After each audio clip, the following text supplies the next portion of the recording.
Yang bikin publik makin heran, sampai sekarang nggak ada penjelasan resmi dari dokter istana soal kondisi Jokowi. Nggak ada siaran pers, nggak ada detail medis. Publik cuma bisa nebak-nebak nih, tanpa ada informasi resmi dan valid.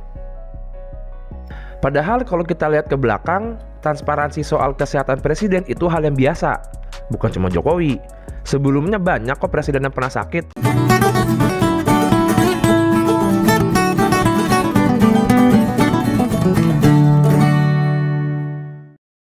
Ketemu dengan Om Begawan.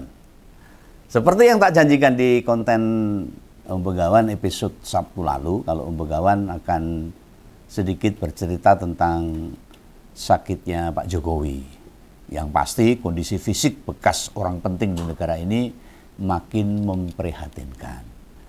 Ya, Pak Presiden siapapun, baik Pak BY, siapapun lah, termasuk Pak Prabowo, pasti tim kesehatan kepresidenan benar-benar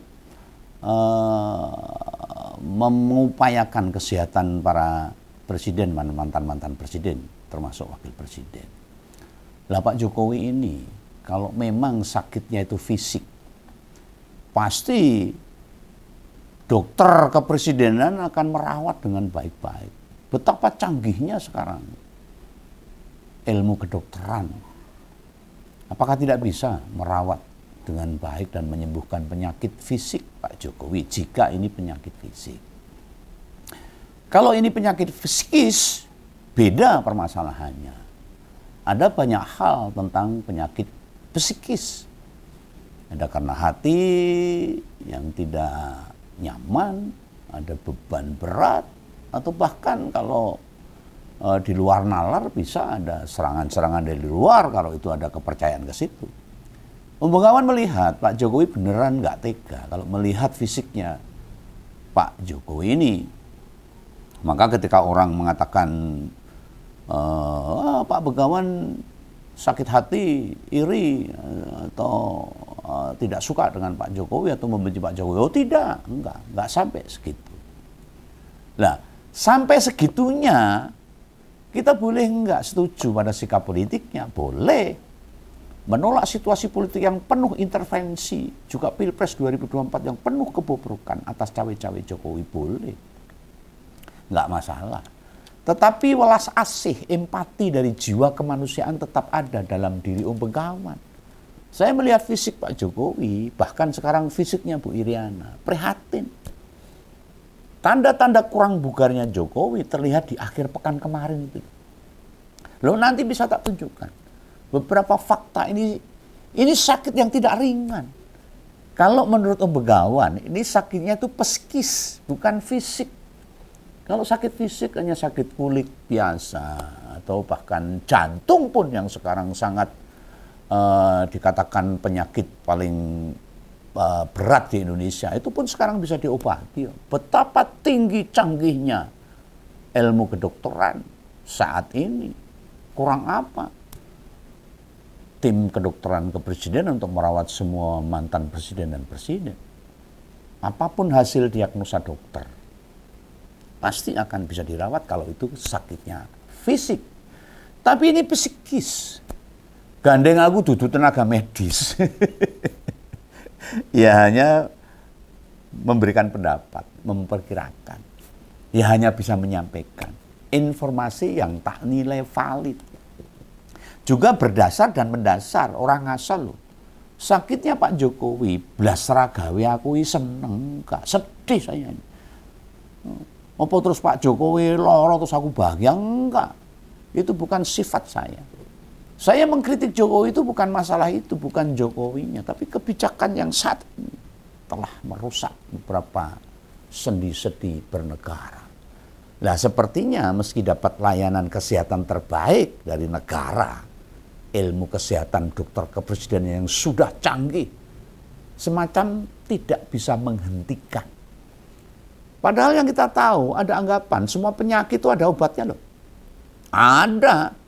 Tapi kok yang dialami Pak Jokowi ini seolah-olah berbeda. Kok orang mari-mari. Dari beberapa bulan yang lalu. Dari ketika dia pulang dari Vatikan.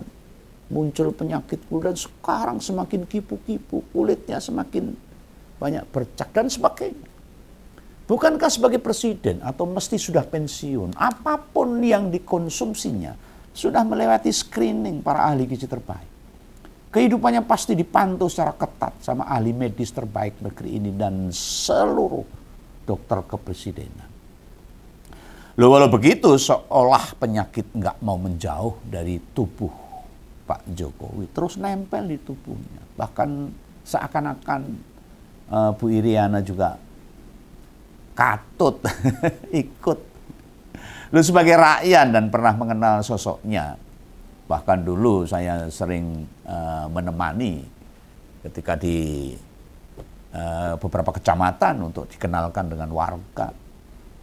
Nah ini ya saya mendoakan ke Pak Jokowi, semoga lekas diberi kesembuhan. Nek beneran mau sembuh, kuncinya hanya satu. Menurut Om Begawan loh, hilangkan syahwat kekuasaan, hilangkan nafsu-nafsu dalam dirinya, berikan hati yang nyaman, lereh, selesaikan dengan dirinya sendiri, maka kesehatan akan datang dengan sendirinya. Ini bila menurut Om Begawan penyakitnya Pak Jokowi itu penyakit psikis. Harus beneran dihilangkan dalam hati kecilnya. Sebuah kekuatan-kekuatan nafsu syahwat yang akan menekan dirinya, menekan jiwanya. Sehingga pikirannya tidak pernah semeleh. Pikirannya terus berlomba-lomba. Tidak pernah lereh, tidak pernah lereh. Lu sebagai orang Jawa, ini ada sangkut pautnya loh, sama kebatinan. Laku urip sing jejeg, ora natu liyane.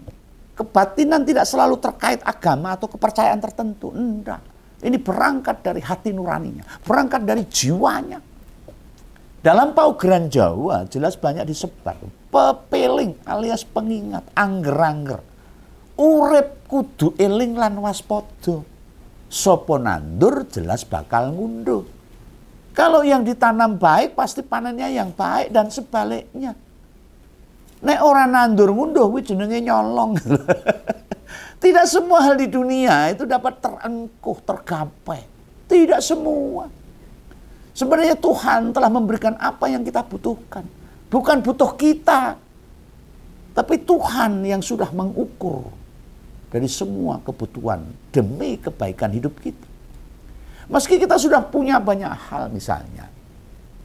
Bila masih ada secuil saja hasrat atau rasa kemaruk tahu, keserakahan, ya sulit. Om Begawan memaknai ini adalah teguran Tuhan. Dan itu sering saya rasakan. Anda beneran pengen sembuh, ya matikan syahwat. Buat terus-menerus berkuasa. Apabila tidak mau menghentikan, lo mau berobat kemanapun, penyakit tetap balik ke tubuh. Ini psikis. Loh, betul. Baik berobat kemanapun, banyak. Dokter-dokter ahli seluruh dunia. Nah, sangat bisa sekali tidak sehatnya Jokowi itu dari doa-doa yang teraniaya bisa. Banyak orang-orang yang sudah teraniaya karena kebijakan Jokowi, ya bisa. Bila bisa pula sang pencipta melihat apa yang dikerjakan telah melampaui batas. Sebaiknya Pak Jokowi bermuhasabah. Bila perlu bertaubat, mengingat kembali apa yang sudah dijalaninya. Kita hidup tidak mungkin sampai 1000 tahun. Manusia tidak mungkin hidup dengan lungsungi kayak ular, tidak. Ada batas umur. Nanti kita akan mati juga. Dan akan mempertanggungjawabkan apa yang kita lakukan dalam dunia ini. Kalau kita mengimani bahwa masih ada kehidupan setelah kita ada di dunia. Bila perlu, meminta maaf pada orang-orang yang mungkin sudah dikecewakan. Om Begawan yang termasuk kecewa loh. Tapi tidak membenci Jokowi. Tapi tak pernah sedikit pun mendoakan buruk pada sosok yang pernah tak bantu itu. Dalam alam perjalanan politik. Dari napak, dari wali kota. Om Begawan banyak membantu Jokowi. Meskipun tidak kelihatan. Termasuk Gibran. Karena agama dan keyakinan yang tak anut, tidak boleh mendoakan keburukan pada orang lain, meskipun itu mengecewakan. Doa buruk ke orang lain itu bisa balik ke kita loh. Jangan salah. Dan kabar tentang sakitnya Jokowi bukan yang pertama. Setelah pensiun dari jabatan. Nah sekarang ini kondisi sebenarnya disampaikan sama ajudan pribadi, Kompol Muhammad Syarif. Kompol Syarif itu nyebut, Pak Jokowi enggak boleh terkena panas matahari. Loh, ini kan berkebalikan dengan kebutuhan manusia tentang matahari. Yang takut dengan matahari dalam film-film horor itu kan kita tahu. Respon itu diutarakan saat banyak pihak yang menanyakan, kenapa waktu hari ulang tahun TNI ke-80 Jokowi tidak hadir? Padahal di saat bersamaan Jokowi ada di Jakarta. Dan kelihatan sehat-sehat saja. Itu bukan kondisi main-main loh. Soalnya Begawan melihat banyak hal yang membenarkan ketidakbugaran Pak Jokowi. Tidakkah kita ngerti? Sinar matahari pada pagi hari itu baik buat kesehatan. Misalnya sedang sakit, orang cenderung istirahat. Maka jarang dipesan, nggak boleh kena cahaya panas. Kok yang dialami Pak Jokowi itu anjuran yang jarang terdengar dari tenaga medis. Kecuali kalau itu sakit mata, operasi mata, dan sebagainya. Atau operasi kulit misalnya. Muka yang baru dioplas atau sebagainya. Kena matahari memang nggak boleh. Tetapi kan tidak seterusnya.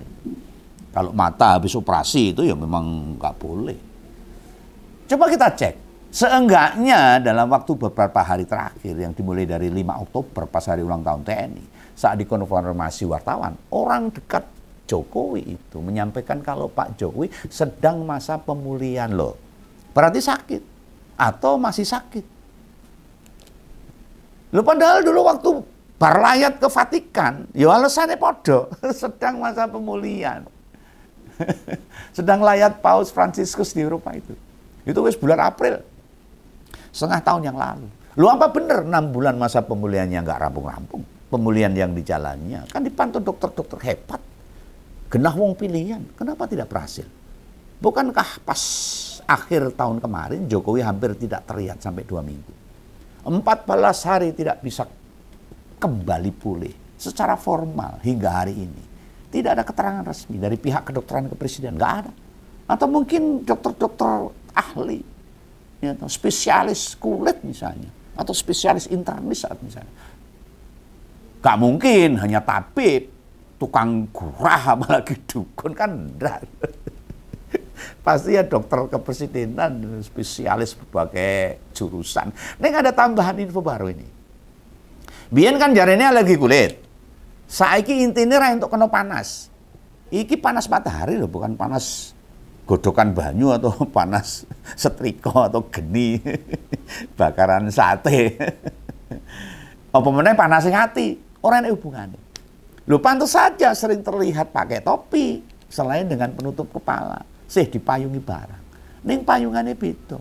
Waktu jadi presiden itu malah payungan dhewe, nggak mau dipayungi orang lain, tidak dipegangi oleh pas pampres.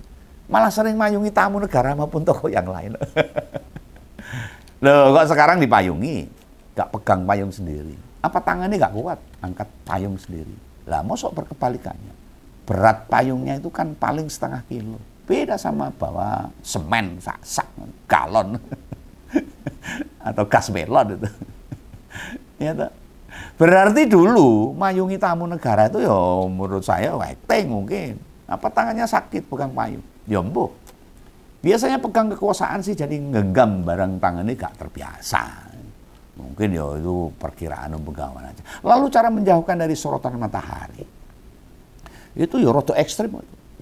Pas turun dari mobil mewah, meski sudah di depan gerbang rumah dan tertutup rimbun pohon, payung ya tetap dibuka. Dipakai buat melindungi Jokowi. Jane wis ayo banget itu. Orang kena srengenge bas loh. Apa kaya film-film vampir Cina begitu ada sinar cahaya matahari mengenai tubuhnya langsung keslom dan terbakar. Bosok separah itu. Enggak. Selain menghindar panasnya matahari, wajahnya masih bengkak-bengkak. Kalau orang Jawa mengatakan kipu-kipu tembem. Beda banget dengan Pak Jokowi zaman dulu loh, yang saya kenal. Saya kenal tahun 2004-2005 itu masih culun itu. Ya. Nah, dengan yang sekarang beda. Itu terlihat jelas waktu pernikahan Wasekjen PSI di Bali sama beberapa wajah yang terakhir. Nek belang-belang atau belentong-belentong. Nah, saya wes gak terlihat ya. Flek kulit masih terlihat bercat. Tapi enggak begitu nampak. Sing pasti Pak Jokowi ini jarang banget pakai lengan pendek. Dari dulu, sekarang pasti lebih gak mungkin lagi pakai pakaian yang gak nutup tangannya. Ada hal yang gak bisa pula, penampilan orang sehat dengan orang sakit, yaitu pakai kaos kaki. Nek kaos kakian terus bersepatu itu lumrah. Ini kaos kaki, ini menggunakan sandal. Orang umum bang, atau jarang yang begitu. Yang paling rodok ngageti lagi ketika saya melihat fisiknya Pak Jokowi. Nganggu sandal wae itu dibantu ajudannya. Kita ketemu orang berkaos kaki namun pakai sandal, pasti ditanya, isih loro. Beneran? Apa masih sakit apa? Mau pakai kaos kaki tapi cuma pakai sandal? Apa masih demam? Loh kemarin Kamis, gak salah, Kamis kemarin itu, waktu takziah di rumah tetangga, yang saya ini, mau sebelah gang rumah itu, ke situ kok bawa mobil, gak jalan kaki, terus pas ketemu sama yang lain, ya salaman ini dilakukan cepat, tidak erat menjabat tangan, yang juga tambah jeder lagi. Saiki karo wong lanang, Pak Jokowi ra salaman ngrenjel. Ya kok makin tidak masuk akal lah. Sepertinya ada batasan-batasan. Kalau tidak salaman sama perempuan, rotok bisa tak mengerti karena bukan mukrimnya. Ya, siapa tahu lagi punya wudhu kan tidak boleh. Lah ini sesama pria juga jarang sekarang. Apalagi berjabat erat. Tenan. Moga lekas sembuh lah. Dan yang ditemui, kuwi bukan rakyat biasa loh. Yang jadi tamu Jokowi. Melainkan ketua umum partai Pak Zulkifli Hasan yang juga Menko Pangan. Bersentuhan saja tidak. Apalagi saling menggenggam. Aku orang untuk sudon kalau ini ndak. Siapa tahu Pak Zulha takut tertular juga bisa. Atau Pak Jokowi juga mengatakan jangan nanti malah ada sakit penyakit yang saya derita bisa menular. Ini bisa juga, ini bukan sudon, ini kejadian yang sesungguhnya yang perlu saya sampaikan. Ya, nah, nikahan yang di Jumat itu pas nikahan wali kota Tegal itu, kader PAN itu yang ketemu. Lah nikahannya dilalah yang Solo itu, yang kader PAN itu. Dan Pak Jokowi diminta jadi saksi nikah. Salaman dalam budaya Nusantara itu sesuatu yang lumrah. Setahu saya loh, Pak Jokowi bukan orang yang suka diladeni. Malah cenderung apa-apa dilakukan sendiri. Nek sekarang pakai sandal saja dibantu sama pas pampres, ini pasti ada apa-apa. Separah apa rasa yang didera tubuhnya Pak Jokowi? Kawan nggak yakin. Pak Jokowi begitu pensiun malah pengen diladeni. Nggak, pasti enggak. Tapi dengan kondisi badan tubuh fisik yang seperti itu, ada apa sebenarnya dengan Jokowi? Ini wataknya yang beneran manglih. Manglih itu malih, berubah. Apa disebabkan sakit di tubuhnya sampai butuh banyak bantuan? Ini segala situasi yang mendera, tak menghentikan dirinya, menerima warga yang datang. Bahkan terus upaya-upaya politik, manuver-manuver politik terus dilakukan oleh Pak Jokowi. Baik perintah ke PSI, baik ketemu Pak Prabowo, memerintahkan mungkin dengan relawan dan sebagainya. Mereka itu sebenarnya hanya ngajak salaman, berfoto, sudah. Para orang-orang yang datang ke rumahnya Pak Jokowi. Paling ya itu kenang-kenangan kaos lah. Dulu awal-awal berhenti dari kepala negara, diajak foto masih sambil berdiri. Sekarang sudah lah. Sudah dilakukan sampai duduk. Separah apa Pak Jokowi saat ini? Meski sudah berlangsung lama, sakitnya Pak Jokowi itu apa? Masyarakat butuh tahu supaya didoakan lekas sembuh. Nggak pernah jelas. Awal dikabarkannya kan katanya ada alergi kulit. Berhubung peristiwanya sakit terjadi lagi dan berulang-ulang karena masuk akal nih alergi. Sebab bila alergi ya penyakit alergi itu dihindari kan wis ra kumat lagi. Minum obat selesai.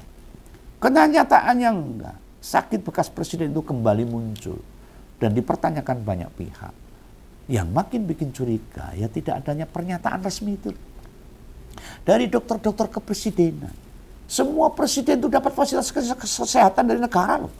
Dan yang terbaik setara dengan kepala negara. Masa dokter paling hebat menyembuhkan alergi ora iso? Apa Pak Prabowo tidak mengizinkan dokter kepresidenan merawat Jokowi? Itu kan sangat tidak mungkin. Akibat ketidakjelasan ini banyak tenaga medis, netizen yang ngerti soal penyakit pada nebak-nebak. Termasuk Begawan, memprediksi, mendiagnosa yang dialami Jokowi. Diagnosanya ya macam-macam, bersumber dari segala yang ada di berbagai pemberitaan.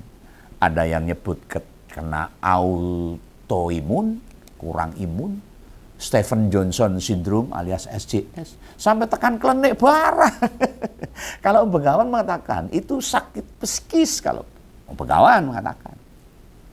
Jadi hati yang gundah, tertekan, takut dan sebagainya itu mengakibatkan fisiknya terimbas, terdampak dari psikis dia yang tertekan. Tidak sedikit yang menilai ini penyakit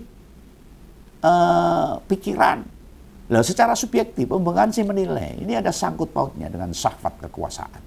Sehingga pikirannya mudal-ludal jiwanya. Sehingga psikisnya terganggu, berakibat pada dampak fisiknya. Gampangane, sing ngecet Lombo itu ngasih peringatan. Nek wayai leren, ya diminta menghentikan keserakahannya. Bukan malah pengen menguasai segala hal. Ingat, bunga hanya bermekar satu kali saja. Termasuk mengusahakan anaknya bisa meraih kekuasaan itu bahaya. Sama sekali tidak ada urusan dengan Kaisang jadi ketua umum PSI. Terbentuknya banyak relawan. Orang masih datang ke rumahnya. Pejabat atau tokoh yang masih berkomunikasi. Itu sesuatu yang wajar. Tapi bukan itu. Intinya hentikan syahwat nafsu kekuasaannya. Agar jiwanya bisa lereh. Intinya bukan apa yang terlihat. Justru malah apa yang bersemayam di hati maupun pikiran. Apa fokusnya? Hanya kuasa-kuasa. Presiden. Nah itu durung hilang. Tebakan Begawan loh. Gak akan pernah sembuh. Ini feeling loh. Dudu ramalan. Apa mana ancaman bukan. Aku tuh tukang klinik. Bukan seorang dokter. Bukan goib. Lebih suka rasional yang masuk akal. Apalagi ini ngomongin kenegaraan. Nah misalnya kadang Jokowi terlihat sehat, mungkin tensi serakahnya ya kebetulan berkurang mungkin. Lalu begitu muncul kembali, nafsu serakah di hatinya, yang udal-udal jiwanya, ya kambuh lagi. Itu tepat saat bulat-bulat perilakunya, nafsu nih, nyari jalan dan upaya apapun. Demi kekuasaan buat anak-anak dan menantunya. Maka, saya sebagai warga negara yang mencintai semua umat, hentikan nafsu syahwat kekuasaan agar hati dan jiwa Jokowi lereh dan keluar dari sakit penyakit ini. Semoga lekas sembuh. Salam Begawan. Dadah.